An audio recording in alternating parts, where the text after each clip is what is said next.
नमस्कार दोस्तों, सीसी के स्लाइड डिसेट लेक्चर में आप सभी का स्वागत है। मित्रों, हमारी खास श्रृंखला जिसका नाम है basics of Hindustani classical music, इस श्रृंखला के अंतर्गत आज हम बात करेंगे राग भैरव पर और बताना चाहेंगे कि आगे 2 दिन भी हम राग भैरव पर ही चर्चा करेंगे। हम विशेष बंदिशों को आप सभी के सम्मुख यहाँ प्रस्तुत करेंगे और बताएंगे वो कौन कौन सी बंदिशें हैं।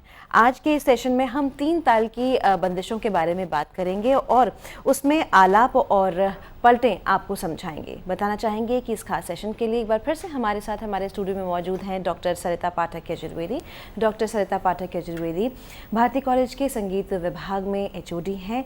ये शिष्या हैं पंडित शंकरनाथ पाटिल जी की और विदुषी श्रीमती सुलोचना बृहस्पति जी की। बहुत ही कम उम्र से इन्होंने संगीत सीखना शुरू किया और सिलसिला चलता रहा और आज तक ये संगीत सीख भी रही हैं और सिखा भी रही हैं, क्योंकि इनका मानना ये है कि एक सच्चे कलाकार को निरंतर सीखते रहना चाहिए। बताना चाहेंगे ये एक परफॉर्मर हैं और नित्य प्रति छात्र छात्राओं के बीच संगीत के गुण सिखाती हैं। इन्होंने कई आलेख, कई शोध पत्र और किताबें लिखी हैं। बताना चाहेंगे आज के इस सेशन में एक बार फिर से इनके साथ तानपुरे पर हैं गगनजीत कौर जी, जो गुरुमत संगीत और भारतीय शास्त्रीय संगीत की ज्ञाता हैं, और तबले पर इनके साथ हैं लाल बाबू राय जी, जो पंडित मिथिलेश जी के शिष्य हैं। तो तहे दिल से सरिता जी, आपका बहुत बहुत स्वागत है और स्वागत करना चाहेंगे गगनजीत कौर जी और लाल बाबू राय जी का। तो सरिता जी, जैसा कि हम बता चुके हैं अपने देखने वालों को, सुनने वालों को, कि हम आज से 3 दिनों तक, मतलब अगले 2 दिनों में भी राग भैरव पर ही बात करेंगे और बंदिशें खास तौर पर यहाँ पर चर्चा करेंगे। तो हम यही चाहेंगे कि आपके माध्यम से एक बार फिर से हमारे देखने वाले जो हैं वो ओतप्रोत हो जाएं, उन्हें बहुत सी सामग्री मिले। जी हाँ, जैसे कि बहुत से विद्यार्थियों ने, बहुत से जो हमारे व्यूअर्स हैं, उन्होंने ये विशेष आग्रह किया कि हमें बंदिशें भी सिखाई जाएं। तो क्योंकि रागों की जहाँ तक जानकारी है, ये बेसिक राग जो हैं उनके बारे में हम पहले भी बता चुके हैं, और उन एपिसोड्स को देखने के बाद आप जब इन एपिसोड्स के साथ उसको जोड़ेंगे तो आपको एक श्रृंखला की तरह नज़र आएगा। क्योंकि हम पहले भी राग, जैसे आपको गीतिका ने बताया कि राग भैरव की हम चर्चा करेंगे आने वाले 3 दिनों में। राग भैरव के बारे में विस्तृत जानकारी आपको पहले भी दे दी गई है, और अब हम क्या ख़ास लेकर आए हैं। राग भैरव में बहुत सी बंदिशें जो हैं उनकी रचना हुई है, बहुत सी पारंपरिक बंदिशें भी गाई जाती हैं, बहुत से बंदिशें ऐसी भी गाई जाती हैं जो कि अलग अलग वाग्यकारों द्वारा रचित हैं। और इनमें पंडित भातखंडे जी, जिन्होंने क्रमिक पुस्तक मालिका में बहुत सी बंदिशों का संग्रह जो है उन्होंने किया है, तो उन बंदिशों को भी लिया जाएगा और भी अन्य वाग्यकार, उन लोगों की बंदिशों को भी लिया जाएगा। तो एक हमारी कोशिश है कि आप राग को तो सीखें ही सीखें, साथ ही बंदिशों को भी सीखें, और आपको राग के साथ जो उसके हमने आपको आलापचारी बताई है, आपको पलटे बताए हैं, तो उनका प्रयोग बंदिशों के साथ कैसे किया जाता है, तो ये भी आपको बताएंगे। कुछ लोगों ने मुझसे ये प्रश्न किया कि हम जब परफॉर्मेंस देते हैं उस समय हम लोग किस प्रकार से जो है इन आलाप को या इन पलटों का जो है उसमें किस प्रकार से प्रयोग करें, या क्या फ़र्क है कि जब परफॉर्मेंस करते हैं, जब हम पब्लिक के सामने गा रहे हैं, और जब हम अपना रियाज़ कर रहे हो या एग्ज़ामिनेशन पॉइंट ऑफ व्यू से हम तैयारी कर रहे हो, तो उसमें क्या फ़र्क है। तो मैं एक सीधी सी बात कहना चाहूँगी कि संगीत जो है एक ऐसी ललित कला है जिसको निरंतर जो अभ्यास करते रहना पड़ता है। जितना आप अभ्यास करेंगे उतना आपको ऐसा लगेगा कि और अधिक लेने की जो एक जिज्ञासा है वो बढ़ती जाती है। तो ज्ञान तो ऐसा है जिसका कि जिसको उपार्जन जो जिसे हम कहते हैं वो तो करना चाहिए, उसकी प्यास होनी चाहिए कि और कितना उसको ले सकें। लेकिन जहाँ तक आपने प्रश्न किया कि परफॉर्मेंस और प्रैक्टिस, इसमें क्या फ़र्क है। देखिए, मैं बहुत साधारण सा उदाहरण देती हूँ कि जैसे क्रिकेट का मैच होता है, तो आप कभी प्रैक्टिस सेशन आप यदि देखने जाएं तो प्रैक्टिस सेशन में कुछ वार्म अप एक्सरसाइजेज होती हैं, कुछ इस तरह के अभ्यास कराए जाते हैं जो बार बार कराए जाते हैं। और क्यों कराए जाते हैं कि उन अभ्यासों को बार बार करने से जिस समय मैच खेला जाता है उस समय जो स्ट्रोक किया जाता है, तो वो अभ्यास जो है उस एक अकेले स्ट्रोक के लिए उस अभ्यास का होना ज़रूरी है, तभी आप सही तरीके से जो है वो खेल पाएंगे। तो मैं इसलिए इस बात का उदाहरण दे रही हूँ क्योंकि हम जहाँ तक संगीत की बात करते हैं, जब हम अभ्यास करते हैं, यहाँ पे किस प्रकार का अभ्यास करना है, पलटों का अभ्यास करना है, आलाप का अभ्यास करना है, स्वर को साधना है, हमें राग के बारे में भी जानकारी होनी चाहिए पूरी तरह से, और राग में किस प्रकार से स्वर समुदायों का प्रयोग होता है, कौन कौन सी स्वर संगतियाँ हैं, कहाँ पर न्यास होना चाहिए, या हम इसका मंद्र, मध्य और तार में किस प्रकार से राग का विस्तार करेंगे। ये सब चीज़ें जो हैं ये स्टेज पर सोचने वाली नहीं है, ये सब चीज़ें जो है ये प्रैक्टिस सेशन यानी जिससे हम अपना रियाज कर रहे होते हैं उस समय ये सोचने वाली बात है, उस समय ये अभ्यास करने वाली बात है। और रही बात जब हम अभ्यास करते हैं तो एकदम से हम गाना जो है बिल्कुल अभ्यस्त जैसे कहा जाए या मास्टर हो जाए, इस तरह से नहीं होता, धीरे धीरे होता है। शुरू में आवाज़ भी लड़खड़ाएगी, शुरू में सांस भी टूटेगी, और शुरू में समझ में नहीं आएगा कि कैसे हम पलटों को करें या हम कितनी बार करें।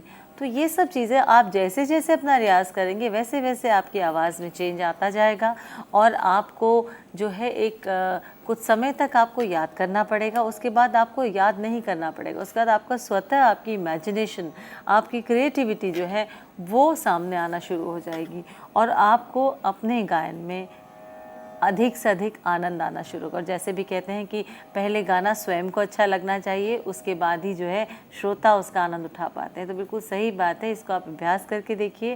पहले आपको जब लगेगा कि सुर आपको आनंदित कर रहा है तो जाहिर सी बात है वो सुनने वाले को भी आनंदित करेगा। तो खैर हम अपने मुख्य विषय पर आते हैं, राग भैरव पर।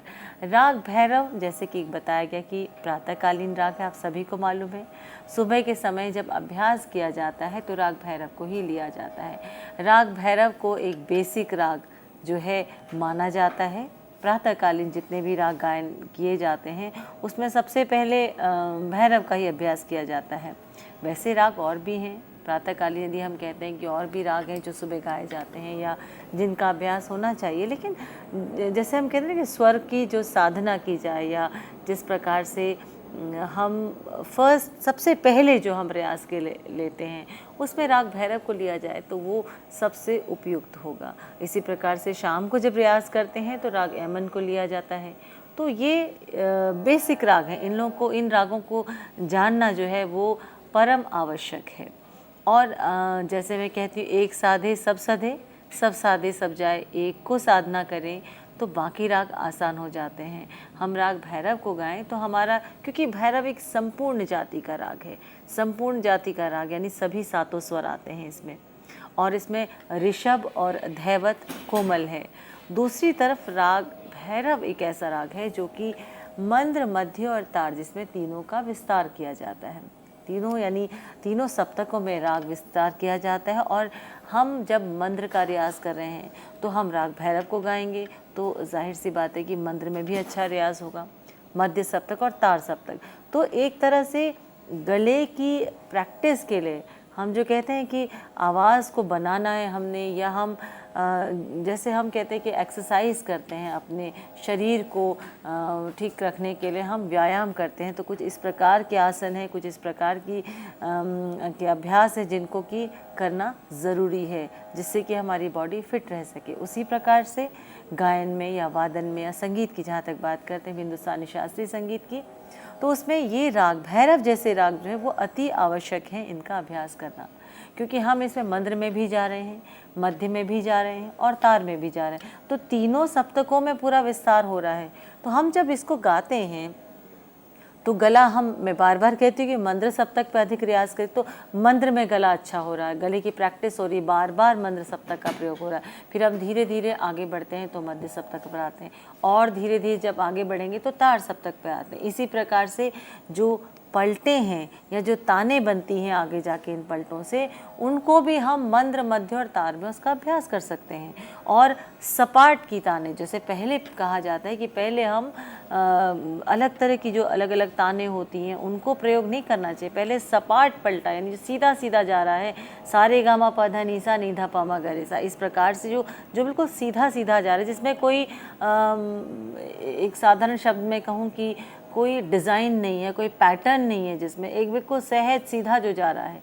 हम ये नहीं कह रहे सारे गा रे गा मा पा मा गा रे, इस प्रकार से हम उसको गुथावदार एक स्वरूप हम नहीं दे रहे हैं उसको, वो बिल्कुल सीधा सीधा जा रहा है। तो वो राग भैरव में करना आसान है, राग भैरव में बहुत खूबसूरत तरीके से वो किया जा सकता है। तो इसीलिए राग भैरव का अभ्यास जो है वो प्रातःकालीन समय में ज़रूरी है। तो राग भैरव के बारे में फिर से एक संक्षिप्त रूप में थोड़ा सा परिचय देती हूँ और पुनः आती हूँ मैं इस राग में बंदिश के ऊपर।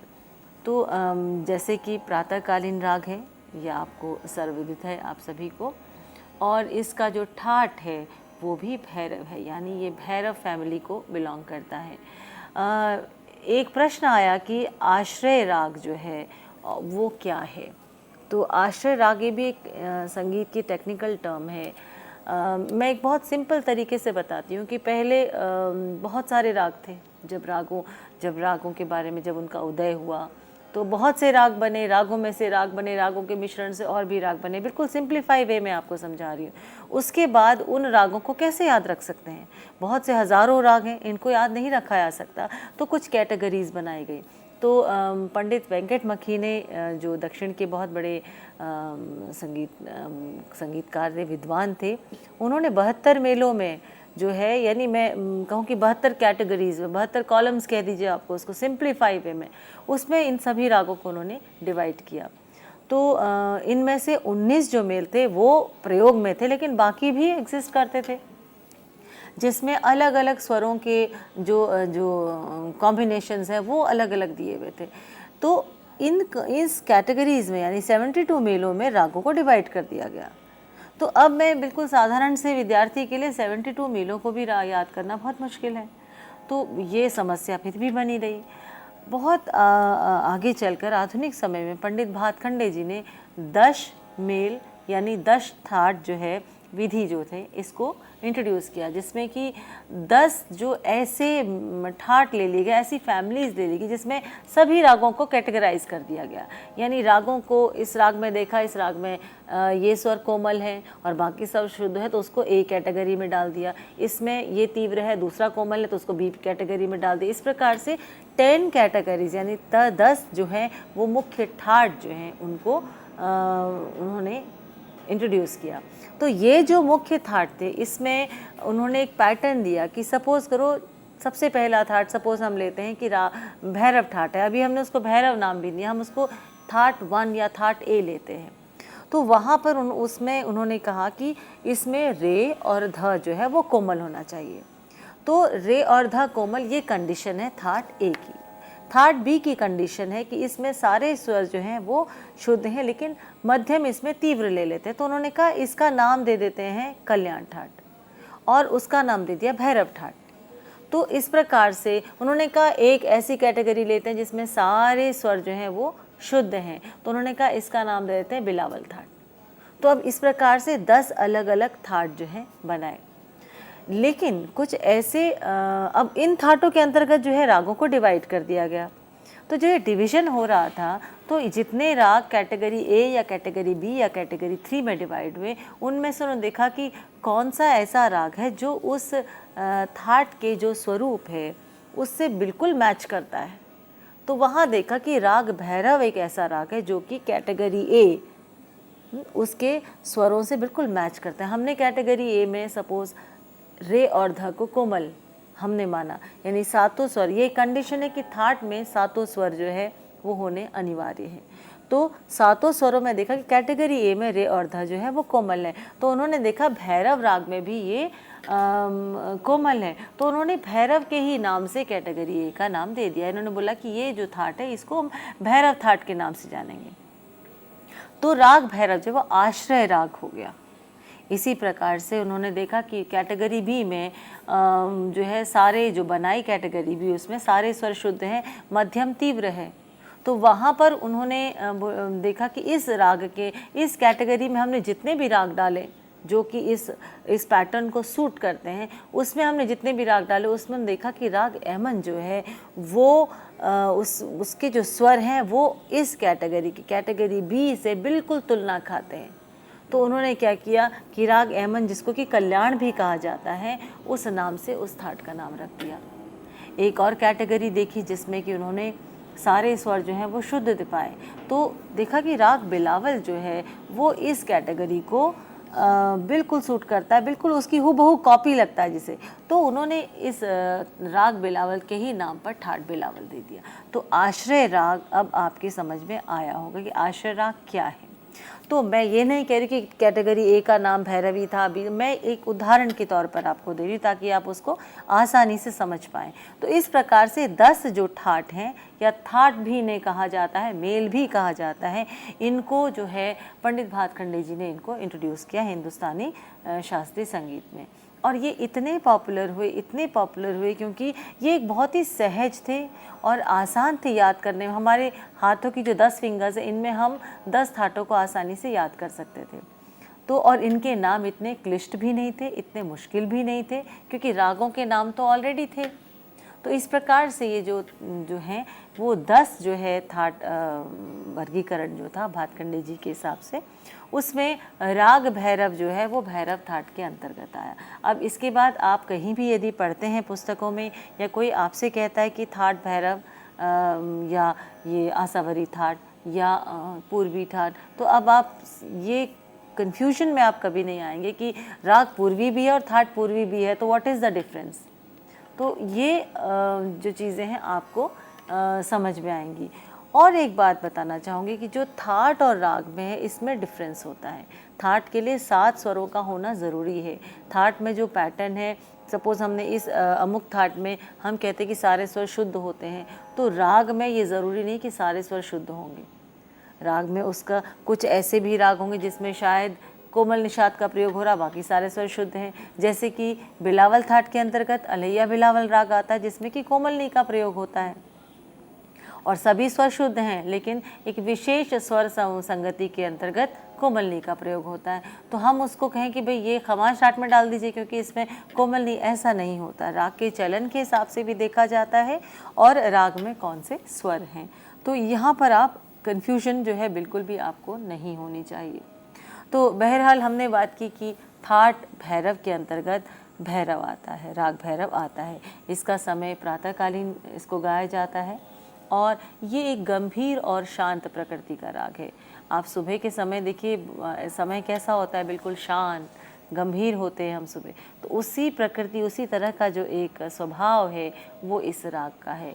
इस राग में वादी संवादी जो है वो धैवत और ऋषभ है। वादी संवादी जैसे मैंने आपको बताया कि सबसे अधिक प्रयोग होने वाला स्वर, सबसे अधिक विजिबल, सबसे जिस स्वर से राग चमकता है, राग सजता है, जो एक राजा की भांति रहता है, तो उसे जो है हम धैवत को जो है इसका वादी स्वर, और उसी के चौथे या 5वें स्वर के डिफरेंस में, उसके संवाद में जो है वो ऋषभ स्वर है। तो वादी और संवादी की भी एक कंडीशन है कि यदि वादी पहला स्वर है तो संवादी या तो उसका चौथा या 5वें स्वर के डिफरेंस में संवाद, तभी तो वो एक बैलेंस बना पाएगा राग के अंदर। हम ये नहीं कह सकते किसी राग का वादी जो है वो रे है तो संवादी गंधार होगा, ऐसा नहीं हो सकता। उसके चौथे या 5वें स्वर के डिफरेंस में वादी और संवादी स्वर ये आते हैं। और जहाँ तक राग की बात करी कि ठाट बता दिया आपको, जाति बता दी, वादी संवादी जिसे की नोट और कॉन्सोनेंट भी कहते हैं वादी और संवादी को, तो ये भी आपको बता दिए। अब हम जहाँ तक स्वरों की बात करते हैं कि ऋषभ, मुख्य तौर पे जब स्वरों की बात करें, ऋषभ को आरोह में अल्प प्रयोग किया जाता है क्योंकि ये राग के चलन की बात है। राग को जब बनाया जाता है तो उसके चलन और आरोह अवरोह में फ़र्क है। ये मैं हमेशा बताती हूँ कि आरोह अवरोह में हम गाते हैं तो आरोह अवरोह किस प्रकार से होगा।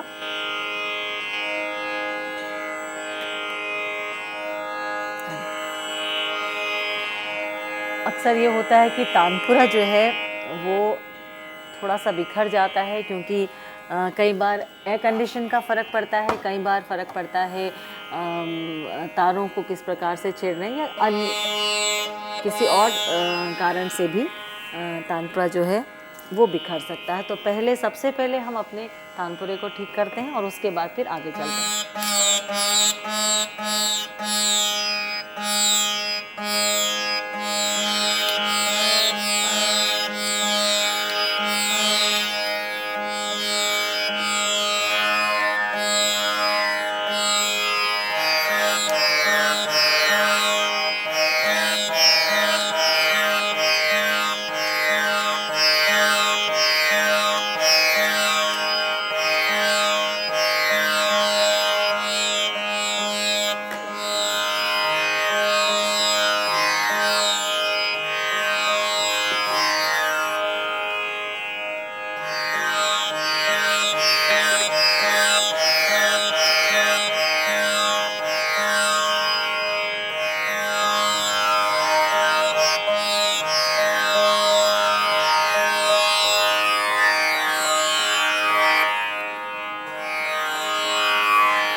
तो हम राग भैरव के आरोह अवरोह की तरफ पहले देखते हैं।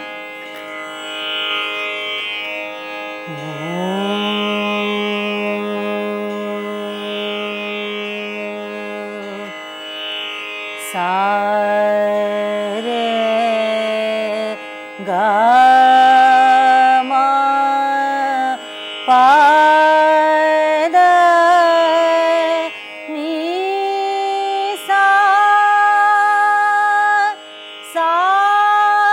नी दा पा मा गा रे सा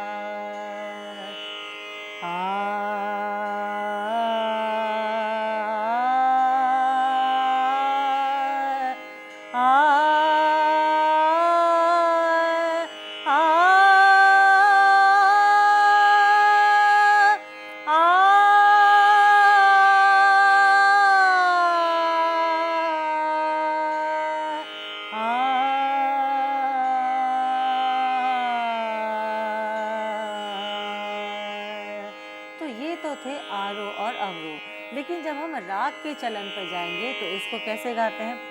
सा ग म पा ग म दा दा सा नी सा दा पा ग म दा नी सा दा पा ग म रे सा। तो देखिए कि राग में जो आरोह अवरोह है और उसका जो चलन है उसमें थोड़ा फ़र्क हो सकता है।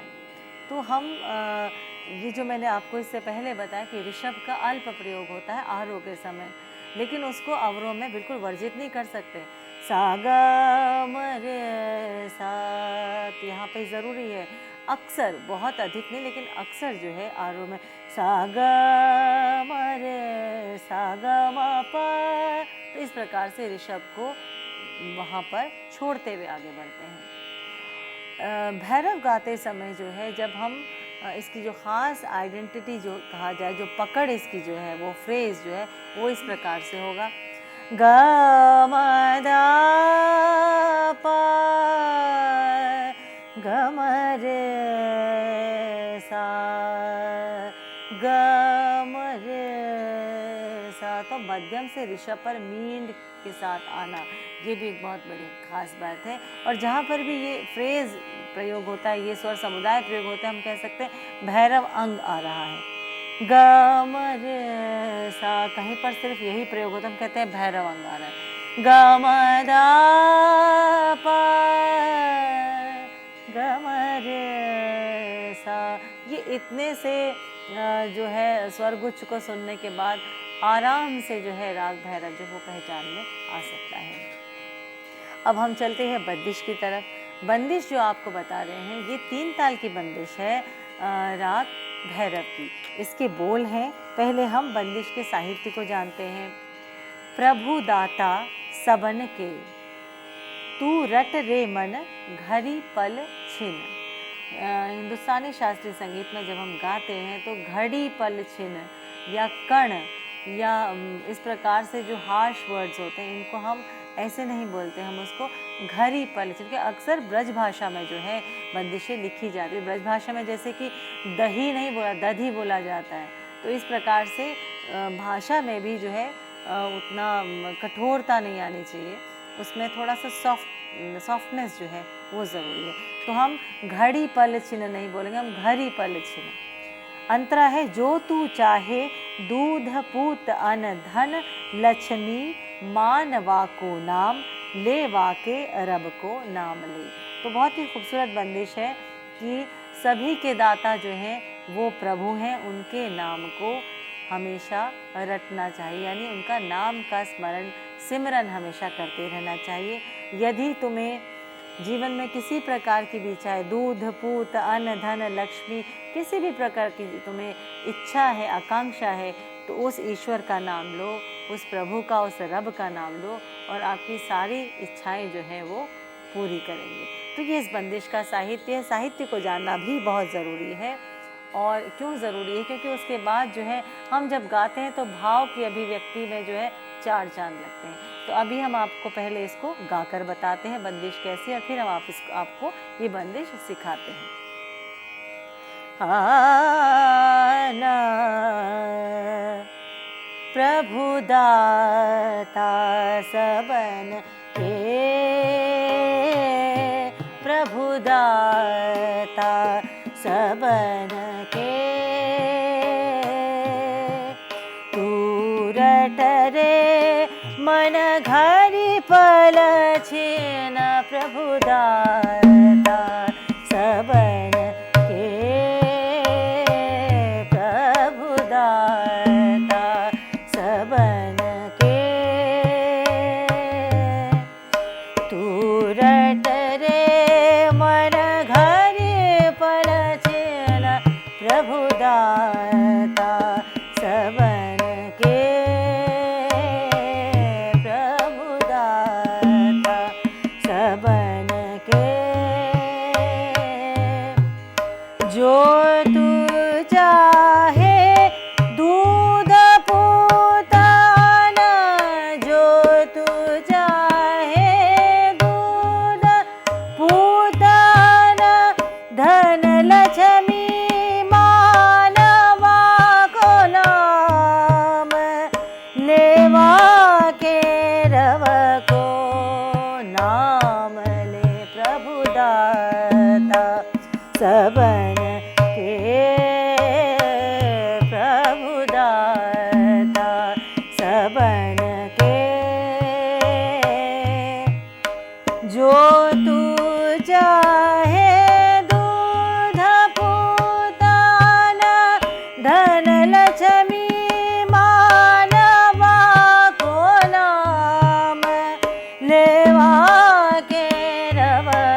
तो ये जो बंदिश आपको अभी बताई, इस बंदिश को जिस प्रकार से गाया है वो जब हम उसको स्वरलिपि के साथ देखते हैं तो थोड़ा सा फ़र्क है, क्योंकि जब आप लगातार गाते हैं तो आप राग के और स्वर समुदायों को, राग के और तरीके से आप जब बढ़त करते हो उसको, वहाँ से कुछ पोर्शन लेके आप उसको सजाते हो बंदिश को। तो यदि हम जब हम सीखते हैं, हमें पहले उसे बिल्कुल सीधे सीधे सीखना चाहिए, फिर गाते गाते जितना हमारा अभ्यास हो जाता है उसके हिसाब से जो है हम राग को या बंदिश को सजाकर गा सकते हैं, जिसे कि उसको अलंकृत करना कहते हैं। तो पहले हम इस बंदिश को, इसकी स्वरलिपि को देखते हैं कि उसको किस प्रकार से 3 ताल में इस बंदिश को निबद्ध किया गया है। और इससे पहले मैं एक बात बताना चाहूँगी कि पंडित भातखंडे जी ने क्रमिक पुस्तक मालिका के दूसरे भाग में इस बंदिश को दिया है, संग्रहित किया है। तो जब हम वहाँ पर अक्सर क्रमिक पुस्तक मालिका की बंदिशों में, भैरव में ख़ास तौर पे कोमल निषाद का प्रयोग किया गया है। यानी कोमल, हमने आपको भैरव के साथ बताया कि रे और धा जो है वो कोमल होते हैं, बाकी सभी स्वर शुद्ध होते हैं। तो एक प्रश्न जाहिर सा आता है कि यहाँ पे कोमल निषाद क्यों प्रयोग हो रहा है, और बहुत प्रोमिनेंटली वो बार बार उसका प्रयोग हुआ है।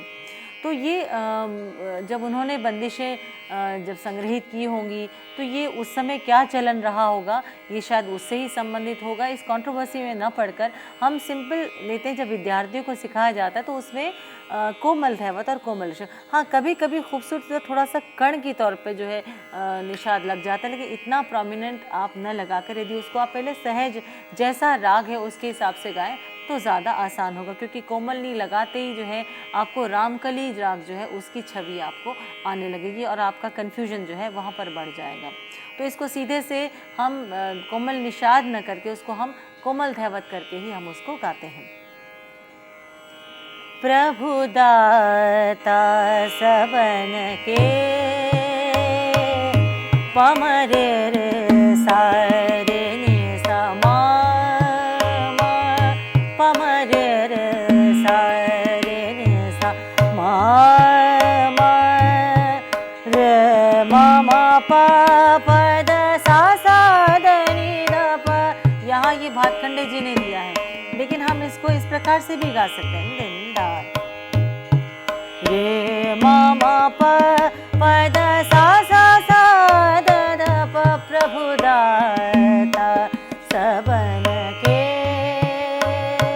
प्रभु दाता सबन के, दूर टरे मन घर पलछिन, दूर टरे मन घर पलछिन, प्रभु दाता सबन के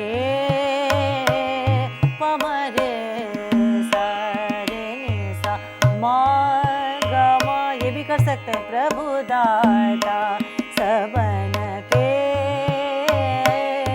प्रभु दाता सबन के,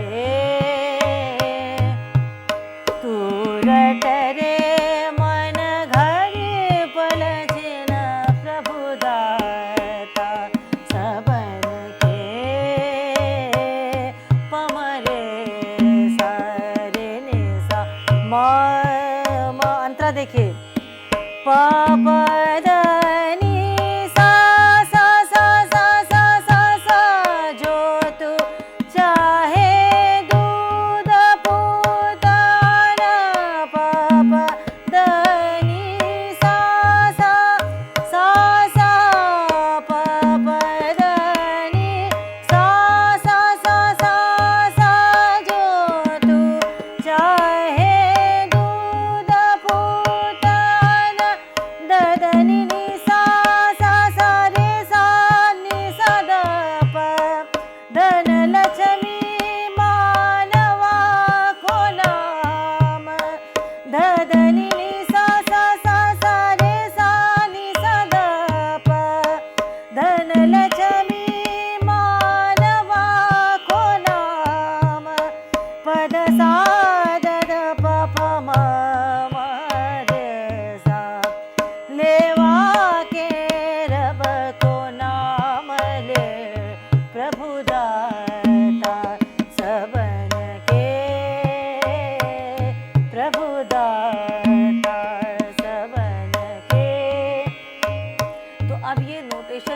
स्वरलिपि को जानने के बाद हम जब उसको गाते हैं तो थोड़ा बनाकर भी इसको गाना चाहिए। यानी यहीं पर हमारी क्रिएटिविटी, हमारी कल्पना शक्ति जो है वो दिखाई देती है। लेकिन विद्यार्थी शुरू में इसको कर नहीं पाते, तो यहाँ पर हतोत्साहित नहीं होना चाहिए। निरंतर अभ्यास से आप इसको भी आसानी से कर पाएंगे। पहले बंदिश को बिल्कुल सीधे सरल तरीके से याद रखना चाहिए। प्रभु दाता सबन के प्रभु दा। अब ये बंदिश कहाँ से शुरू हो रही है? धा दिन दिन धा दिन प्रभु दाता सबन 1 2 3 4 5 6 प्रभु दाता सबन के प्रभु दाता सबन के। वैसे तो बंदिशों को लेकर बहुत सी किताबें लिखी गई हैं, बहुत सी रागों की बहुत असंख्य बंदिशें हैं, लेकिन कैसे कहते हैं कि किताबें नहीं बोलती, तो किताबें तो हैं, लेकिन उसको जब तक संगीत के मामले में, हिंदुस्तानी शास्त्रीय संगीत के मामले में जब तक उसको हम गाकर या बजाकर नहीं देख लेते, तब तक जो है वो बंदिशों का वो स्वरूप एकदम सामने नहीं आता। प्रभु दाता सबन के प्रभु दाता सबन के पूरट रे मन घर पलचिन प्रभु दाता सबन के प्रभु दाता सबन के। जो तू चाहे दूध पूतना, जो तू चाहे दूध पूतना, धन लक्ष्मी मानवा को नाम, धन लक्ष्मी मानवा को नाम, लेवा के रव को नाम ले प्रभु दाता सबन के प्रभु दाता सबन के। तो ये बंदिश के साथ साथ अब किस प्रकार से आलाप इस बंदिश में लिया जाएगा। आलापचारी के ऊपर आपको इससे पहले बहुत ही विस्तार पूर्वक आपको बताया गया है राग भैरव के बारे में। अब वो बताना जो है उसको हम प्रैक्टिकली इसमें किस प्रकार से प्रयोग करते हैं, छोटे छोटे आलाप से। सबन 1 2 3 4 5 6 प्रभु दाता सबन, यानी 7वीं मात्रा से बंदिश उठेगी, हमें मालूम है। और हमें ये भी पता है कि स्वर संगतियाँ इसमें कौन कौन सी प्रयोग होती, जैसे कि सा ग म रे सा ग म दा प ग म रे सा ग म दा द सा द प ग म रे सा द द सा रे सा ग म दा सा ध रे सा नि सा ध प द म प ग म रे सा द द सा रे सा। तो एक संक्षिप्त रूप में आपने जो है इसको रिवाइज कर लिया। अब हम इसको किस प्रकार से बंदिश में प्रयोग करते हैं। सबन के प्रभु दाता सबन सा ग म रे सा प्रभु दाता सबन प्रभु दाता सबन सा ग म दा प ग म रे सा सबन के प्रभु दाता सबन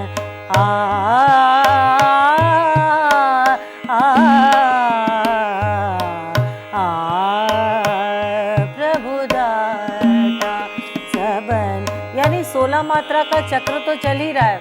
हमें मालूम है कि बंदिश 7वीं मात्रा से उठानी है, तो उसको हम यदि हम प्रभु शब्द भी यदि नहीं कहना चाहे तो दाता से भी बंदिश उठ सकती। कैसे? 1 2 3 4 5 6 7 दाता सबन के प्रभु दाता। तो जो आलाप आपको पहले बताए गए हैं, उन आलापों को आप ताल के इस चक्र में उनका प्रयोग कर सकते हैं, और आपको धीरे धीरे जब आप उसको बढ़ेंगे तो धीरे धीरे ही आपको उस पर अभ्यस्ता जो है वो हासिल होगी। तो शुरू में यदि ताल से थोड़ा बहुत भी बेताल है तो आप अपने धैर्य को मत खोइएगा, धीरे धीरे आप अपनी प्रैक्टिस को बढ़ाइए और समझिए। धा धिन धिन धा धा, प्रभु दाता सबन के,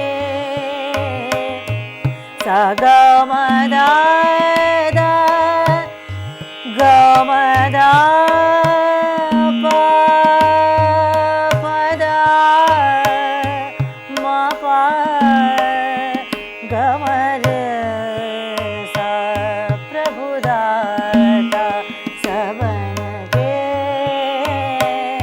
प्रभु दाता सबन के, सा ग म दा दा द सा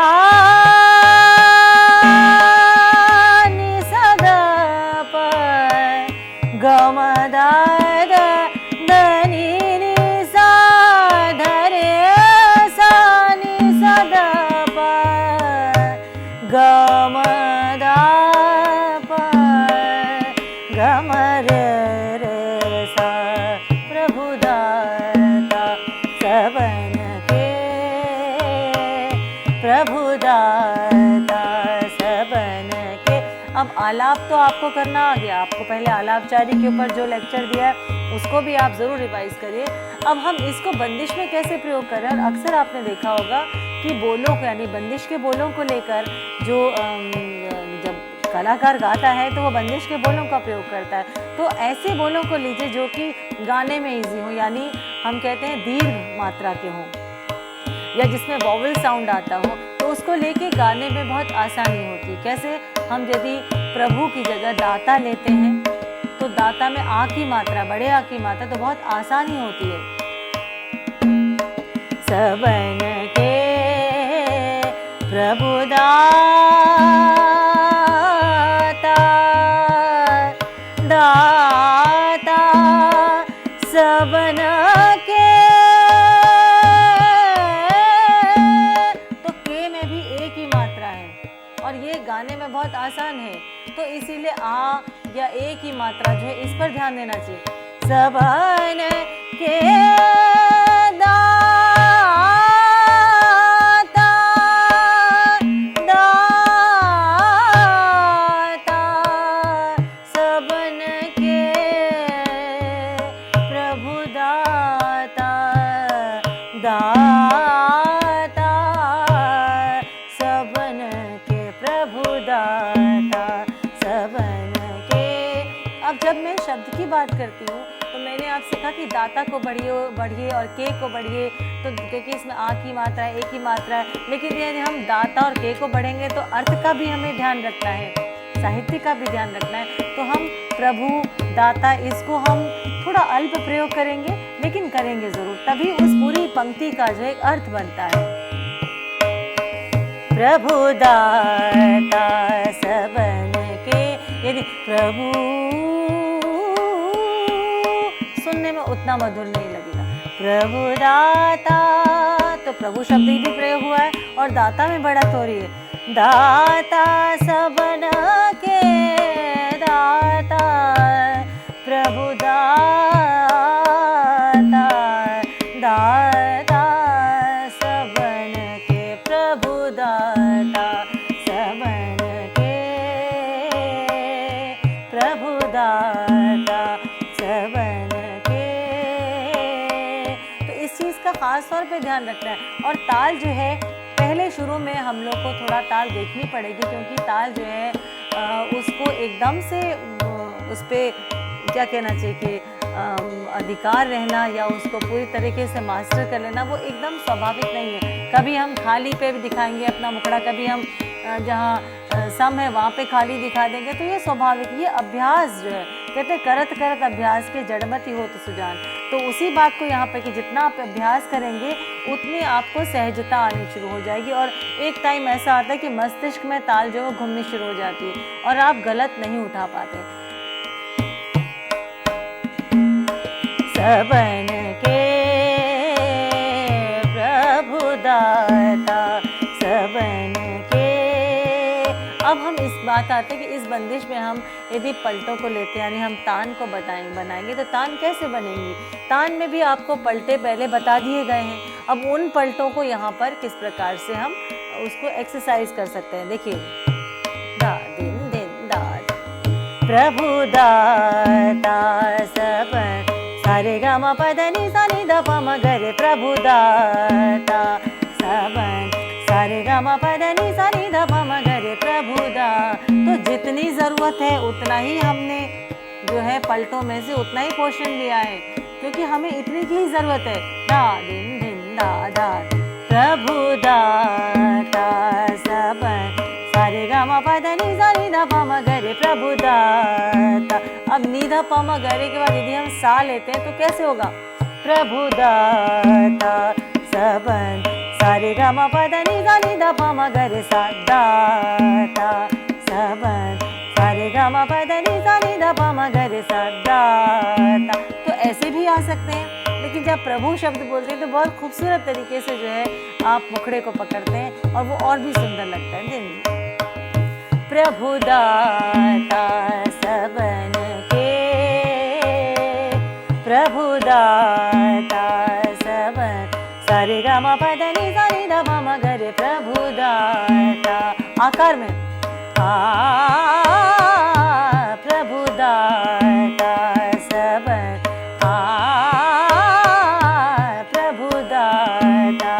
अब इसमें हम चाहे तो बोल लगा सकते हैं जो शब्द बंदिश के, प्रभु दाता सबन के दाता, प्रभु दाता सबन के।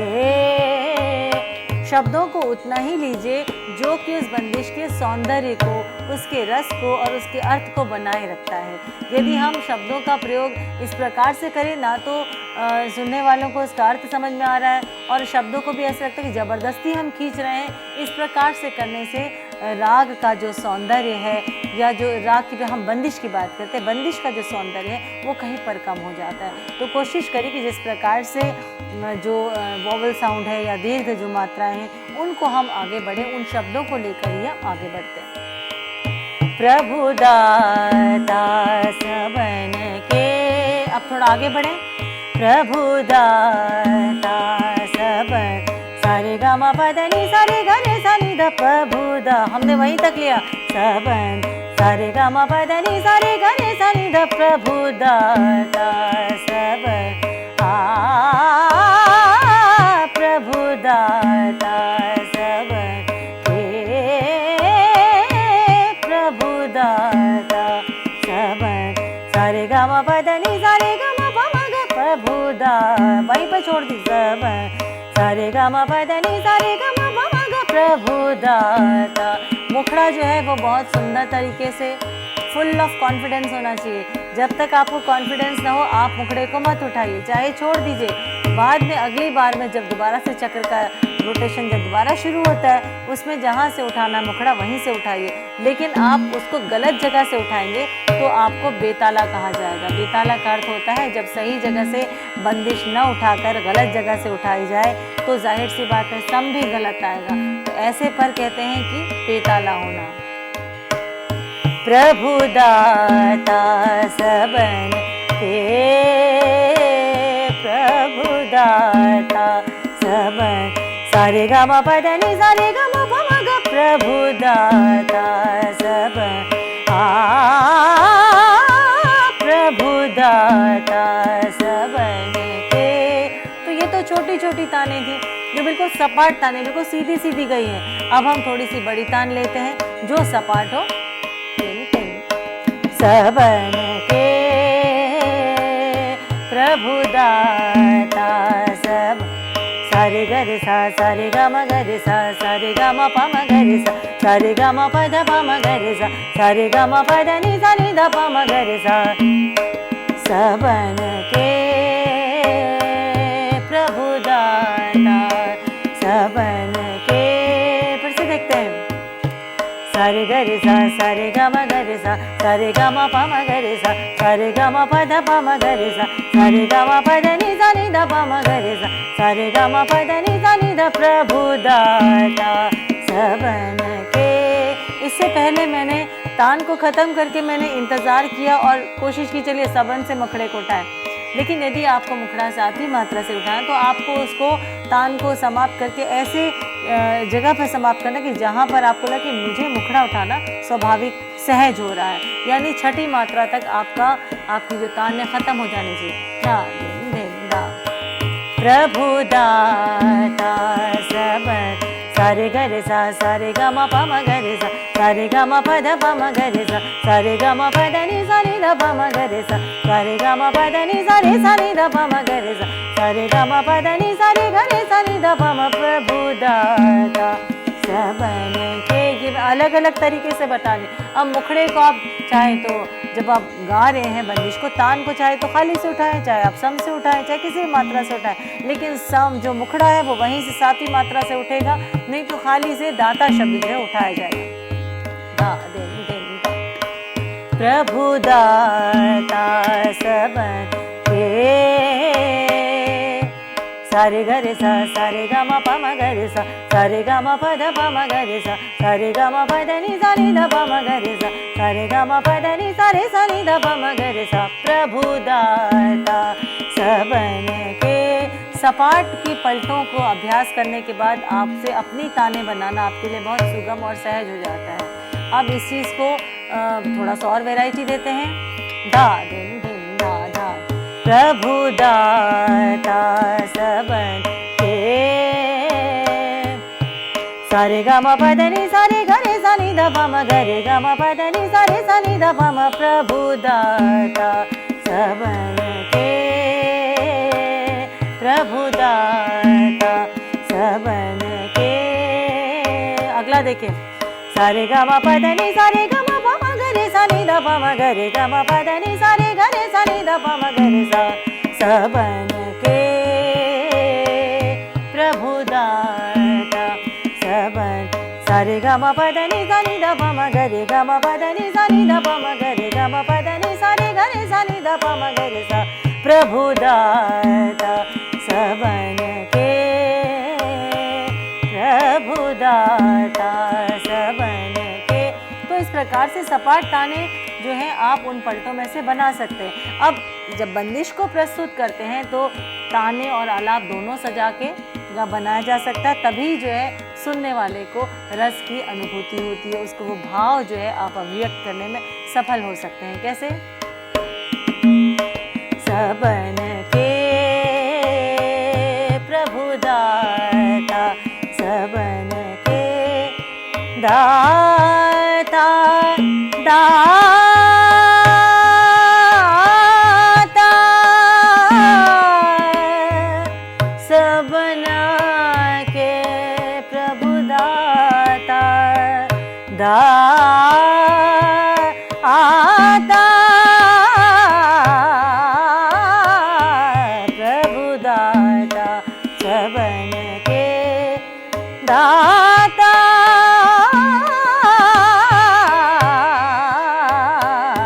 प्रभु दाता सबन के। दाता दाता प्रभु दाता। सा ग म प म ग रे सा सा रे सा नि ध प म प ग म प ध नि सा नि ध प म ग रे। प्रभु दाता सबन के।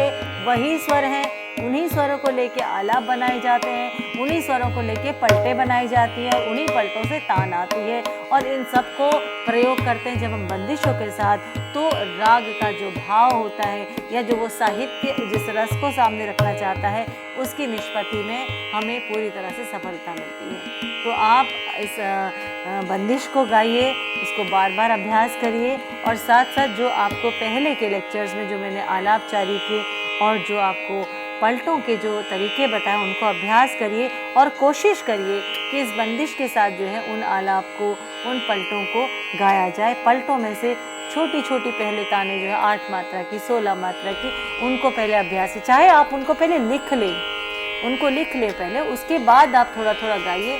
देखिए अभ्यास करते करते आपको राग भैरव का आनंद मिलेगा और साथ ही साथ आपको एक कॉन्फिडेंस आएगा कि आप अपने आलाप और अपने तानों को स्वयं बना सकते हैं। जी, इसी के साथ ही हम धन्यवाद देना चाहते हैं डॉक्टर सरिता पाठक यजुर्वेदी जी का। और यहाँ पर आपने बहुत अच्छी बात कही कि जब हम निरंतर प्रयास करते हैं, कोशिश करते हैं, रियाज करते हैं, जैसे आपने कहा कि आप बार बार लिखेंगे तो आप खुद ही पलटे बनाने लगेंगे और उसमें आपका कहेंगे आपका कॉन्फिडेंस जो है वो बनना शुरू हो जाएगा कि आप भी खुद से मेहनत कर नए पलटे बना सकते हैं। तो हम एक बार फिर से धन्यवाद देना चाहेंगे डॉक्टर सरिता पाठक यजुर्वेदी जी का, गगनजीत कौर जी का और लाल बाबू राय जी का, कि एक बार फिर से आप सभी के माध्यम से हमें संगीत के नए गुण सीखने के लिए मिले। तो मित्रों, सीसी के लाइव रिसेट लेक्चर्स के माध्यम से हम निरंतर यही प्रयास कर रहे हैं कि आप तक पठन पाठन की वो सामग्री उपलब्ध कराएं जो आपको किताबों के पन्ने पलटने पर भी प्राप्त नहीं होती है। इन लेक्चर्स के माध्यम से हम आपको प्रैक्टिकल थ्योरी दोनों तरीके से सामग्री प्राप्त कराते हैं। मित्रों, आपके कोई भी अगर सुझाव हैं, कोई प्रश्न है या कोई भी बात आप हमारे साथ साझा करना चाहते हैं लेक्चर के संबंध में, तो आप हमसे संपर्क कर सकते हैं। हमारी ईमेल आईडी है info.cc@nic.in। आप सभी से फिर हम कल दोबारा मिलेंगे और राग भैरव की और नई बंदिशों पर बात करेंगे। तो आप सभी से हम अब विदा लेना चाहेंगे। बहुत बहुत धन्यवाद, आप सभी का धन्यवाद।